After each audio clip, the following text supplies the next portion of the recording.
ఆదిపరాశక్తి పాలయ మాం,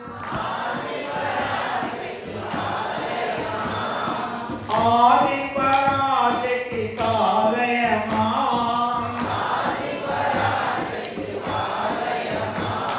శ్రీ భువనేశ్వరి రాజరాజేశ్వరి, శ్రీ భువనేశ్వరి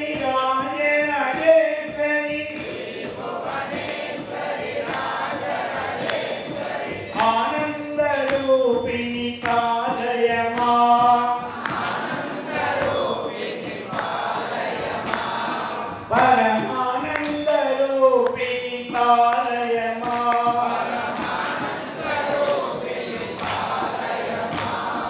అంబ పరమేశ్వరి అఖిలాండేశ్వరి, ఆదిపరాశక్తి పాలయ మాం,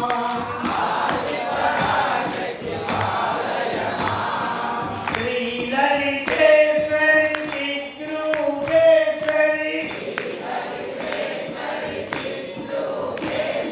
శ్రీ లలితేశ్వరి చిద్రూపేశ్వరి,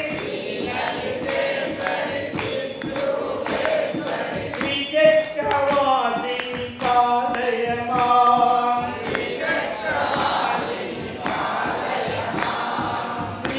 శ్రీచక్రవాసిని పాలయ మాం, వైకుంఠవాసిని పాలయ మాం, బ్రహ్మలోకవాసిని పాలయ మాం, కైలాసవాసిని పాలయ మాం, అంబ పరమేశ్వరి అఖిలాండేశ్వరి,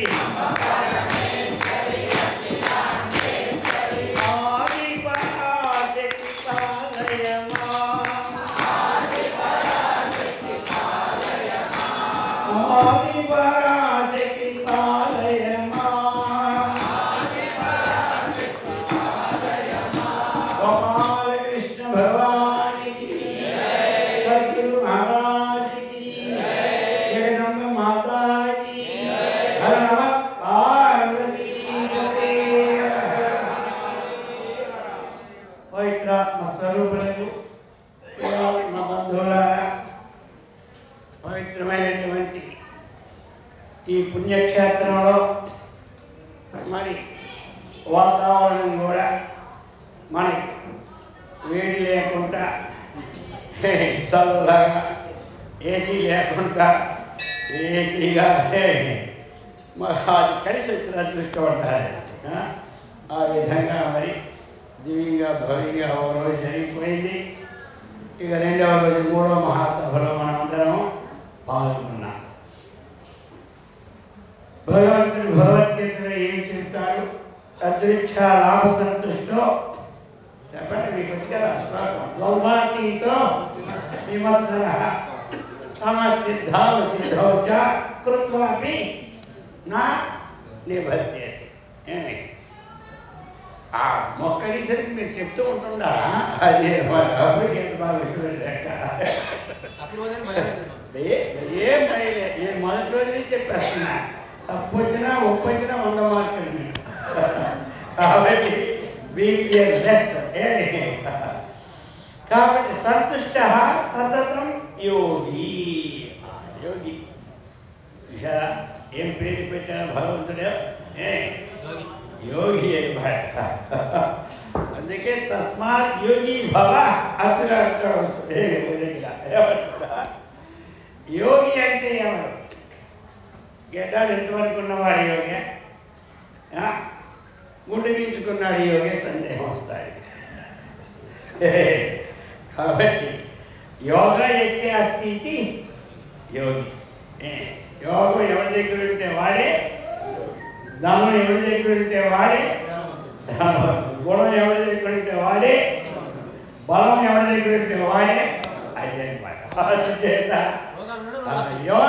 ఏ యోగం అది ఇక్కడ యోగం అంటే ఇలా కూర్చొని యోగం కాదు, ఇదొక యోగం, ఈయనొక యోగి. కానీ భగవంతుడు ఏం చెప్పాడు తెలుసా? కర్మణ్యేవాధికార మా ఫలేషు. కాబట్టి భగవత్ సమర్పణం చేసినటువంటి మనం చేసినటువంటి పని అన్ని స్వామి చెప్పారు కదా, సాయంకాలం ఎక్కరోషి యదస్నాసి నువ్వేం పని చేస్తున్నావో చేయదగిన పని. మళ్ళీ ఏం పని చేస్తున్నావు అంటే అన్ని సమర్పణ కాదు. కోడిని కోసి కృష్ణార్పణం అనకూడదు. మళ్ళీ ఎక్కరోషి అంటే ఏం చేస్తున్నావు అంటే ఏం తింటున్నావంటే మాంసం తిని కృష్ణార్పణ అనకూడదు. మద్యపానం తాగి కృష్ణార్పణ అనకూడదు. ఒకటి తీసి పెట్టుకొట్టి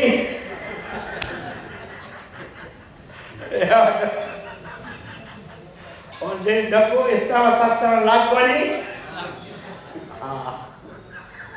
అర్థమైంది కదా. అందుచేతే తస్మాత్ శాస్త్రం ప్రమాణం అంటే చెప్పాలి. శాస్త్ర విధానం మొత్తం అది ముందు చెప్పాడు, గుర్తుపెట్టుకోవాలి. అంతేగాని చేయదగిన పని చేసి సమర్పించిన వాళ్ళల్లా కూడా ఎవరంటే యోగి అనమాట. భగవంతుడు చెప్పాడు, నువ్వు ఏ కర్మ చేస్తున్నావో ఆ కర్మ ఫలం సమర్పించిన ప్రతి వ్యక్తి పేరు యోగిని పెట్టాడు. సన్యాసి చ యోగి చ అని అన్నారా? సా అనాశ్రిత కర్మఫలం కార్యం కర్మ కరోతి యః సా సన్యాసి చ యోగి చ నా నిరగ్రహించాక్రియ అని చెప్పించాడు. కర్మలు వదిలిన వాడు సన్యాసి కాడు. అదే ఏమన్నాడు? కర్మ ఫలాన్ని వదిలిన వాడే సన్యాసి. మళ్ళీ ఒకటన్నాడు ఇంకా, సా సన్యాసి చ యోగి చ అన్నాడు. ఏమన్నాడు? వాడే సన్యాసి, వాడే యోగి. ఇది అనమాట. ఇప్పుడు రెండు పనులు మనకున్నాయా లేవా? చేసిన కర్మఫలం భగవంతుడికి అర్పణ ఉన్నది, భగవద్భావంతో చేస్తున్నామంటే ఇప్పుడు మనం అందరూ ఎవరు యోగులు? గట్టిగా చెప్పండి. అమ్మగారు లేదు యోగులు అంటే అది కదా.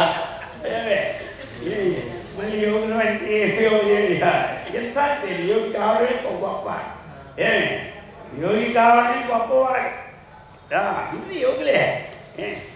ఇప్పుడు అందరూ సన్యాసులే. మళ్ళీ అక్కడ ఏం చెప్పాడు? అనాశ్రిత కర్మఫలం కార్యం కర్మ. కార్యం అంటే చేయదగిన కర్మని చేస్తూ కర్మఫలాన్ని అనాశ్రిత అంటే ఆశ్రయించుకుంటూ ఉన్నవాడు సన్యాసి. ఇప్పుడు మనం అందరూ ఏమైపోయినాం? ఇప్పుడు సన్యాసులమే, నో డౌట్. అర్థమైంది కదా. ఇది ఎందుకంటే ఈ కాషాయ వస్త్రం గుర్తు కోసం వేసుకోవడం మేము. అర్థమైంది కదా. మీరు సన్యాసులే, మేము సన్యాసులే. మరి తెలియాలి కదా. 4 రోజుల సెంటర్లోనూ వాడు మామూలు వైట్ షాప్ పని చేసుకుని కూర్చొని అటు పో అంటే మనం పోతాం సత్యమే పోము. ఆ కాకి డ్రెస్ చూసి అక్కడి నుంచి జాగ్రత్త పడతాం. ఒకవేళ ఆ కాకి డ్రెస్ లేకపోతే పొమ్మను కనుకో ఎవడైనా పోలీసు అప్ప అదంతా మనమే. అందుచేత ఇది సన్యాసం అనేది ఏమిటి?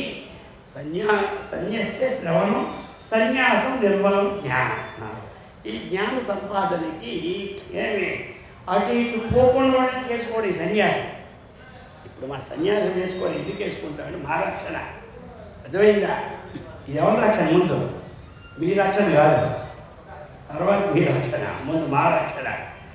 ఇప్పుడు తాగి అలవాటు ఉందనుకోండి, ఇంకెట్లా చేస్తాను పెట్టుకొని బాగా ఉండి కమండలం పట్టుకొని బ్రాంతి షాప్కి వెళ్ళామనుకోండి, అందులో ఊరేపు చూస్తాడు. కొన్ని సన్యాసి సన్యాసి సన్యాసి పోయేట్టుగా బ్రాంతి షాప్. అందుచేత ఇది చక్కగా మేము ఫస్ట్ రోజు వచ్చామనుకోండి సినిమా హాల్కి, బ్యాగ్ కమండలం కాంతి పట్టుకొని దండం పట్టుకొని సినిమా హాల్కి వెళ్ళి అంత దగ్గర కూర్చున్నవా సినిమా ఎవరు చూడడు మా వైపు. ఆయన చేసిన దూరం ఉండడానికి సన్యాసం. అర్థమైంది కదా. ఎక్కడ పడితే అక్కడ పోకుండా ఉండడానికి కాషాయ వస్త్రం. ఇది ఎవరికి వారు నియమాన్ని చేసుకోవడానికి. అర్థమైంది కదా. తరువాత ఏమిటి? స్వయం తీరిన పరాంకారం. ముందేమిటంటే సన్యాసం లోకోద్ధరణ కాదు. గుర్తుపెట్టుకున్నారా? దేనికోసం? స్వార్థానికి. తాను ఉద్ధరణకై సన్యాసం. తాను ఉద్ధరించి ఇంకేం పని లేకపోతే ఆ ఇతరులు ఉద్ధరణ చేయడానికి సన్యాసం. అందుచేత ఇప్పుడు ఎక్కడొచ్చింది మొక్క అంటే ఎవడు యోగి ఎవడు సన్యాసి. ఎవరైతే అనాశ్రిత కర్మఫలం కార్యకర్మ కరోతి సా సన్యాసి సా యోగి నా నిరగ్ని. అగ్ని కార్యాన్ని పెట్టిన వాడు సన్యాసి కాడు, అర్థమైంది కదా అని చెబుతున్నాడు. చెయ్యి దీనికి కనెక్ట్ చేసి ఫలాన్ని అర్పించమన్నాడు. ఇది అనమాట. అందుచేత సంతుష్ట సతతం యోగి. యోగి అంటే ఎవరు? మనమే. యోగి అంటే ఎవరు చెప్పండి. మనమే, నో డౌట్ ఇందులో. ఇటువంటి యోగి ఎలా ఉండాలి? సతతం, ఎల్లప్పుడూ సంతోషంగా ఉండమన్నాడు. ఎలా ఉండమన్నాడు? ఎల్లప్పుడూ అంటే ఏమి తెలుసా? ఎవడైనా తిట్టినప్పుడు ఒకటి సంతోషంగా ఉండాలి, పోగినప్పుడు సంతోషంగా ఉండాలి, డబ్బులు పోయినప్పుడు సంతోషంగా ఉండాలి, డబ్బులు వచ్చినప్పుడు సంతోషంగా ఉండాలి, తిండి దొరకనప్పుడు సంతోషంగా ఉండాలి, ఆ తిండిలో ఉప్పు ఎక్కువైపోయినప్పుడు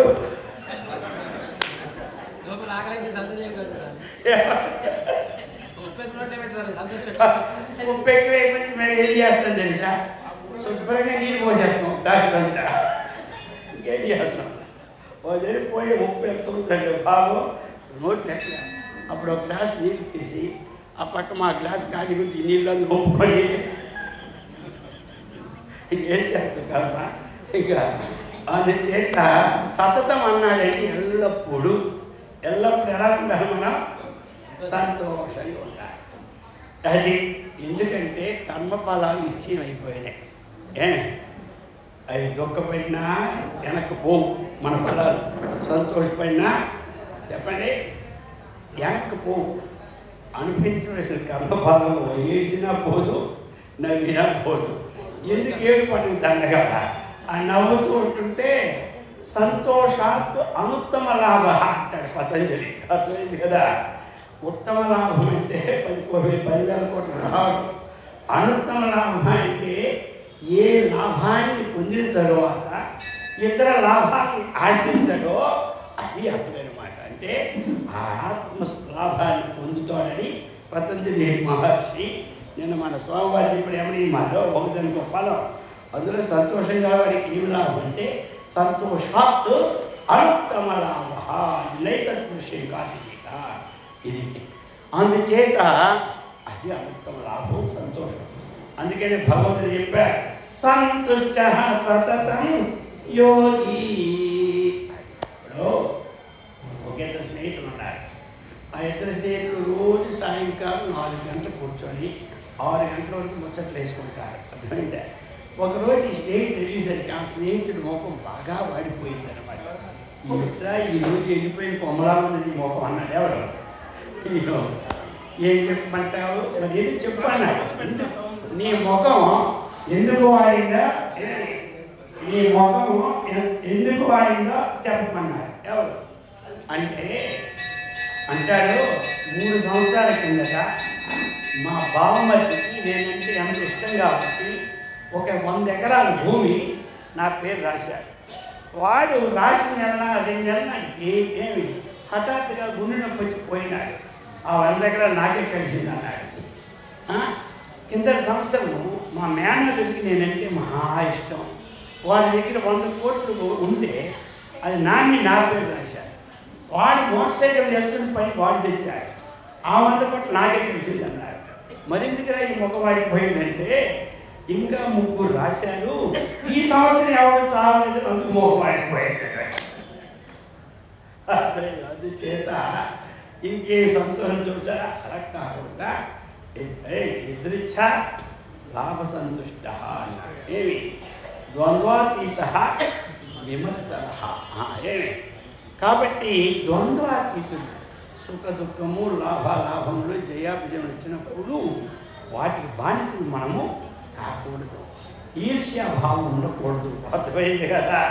ఇది లోకం ఎక్కువైపోయింది ఇప్పుడు. వాడికి ఈర్ష్య చచ్చిన వాడి 10 ఇవ్వడు కదా ఎంత తీర్చొచ్చు కదా. కాబట్టి సంతుష్ట సతతం యోగి యథాత్మా దృఢనిశ్చయ మయ్యర్పిత మనోబుద్ధి, ఆయనే మనస్సు బుద్ధిని అర్పించమన్నాడు. అందుచేత ఎదురుచ్చ లాభసంతుష్ట ద్వంద్వాతీతి విమత్సర సమసిద్ధావసిద్ధౌ చ కృత్వాపి అని అంటే లోకములో మనం పనిచేస్తూ అందుకోకుండా ఉన్నవాడు ముక్తుడవుతాడు. కాబట్టి ఆ ముక్తి పదానికి ఒక శ్లోకం ఇచ్చారు మనకి 4వ అధ్యాయంలో. అందుచేత అందరూ కూడా అటువంటి విషయాన్ని చక్కగా శీలించడానికి తగిన శక్తిని మనకి ఆ భగవంతుడు సదా ఇచ్చుగాక.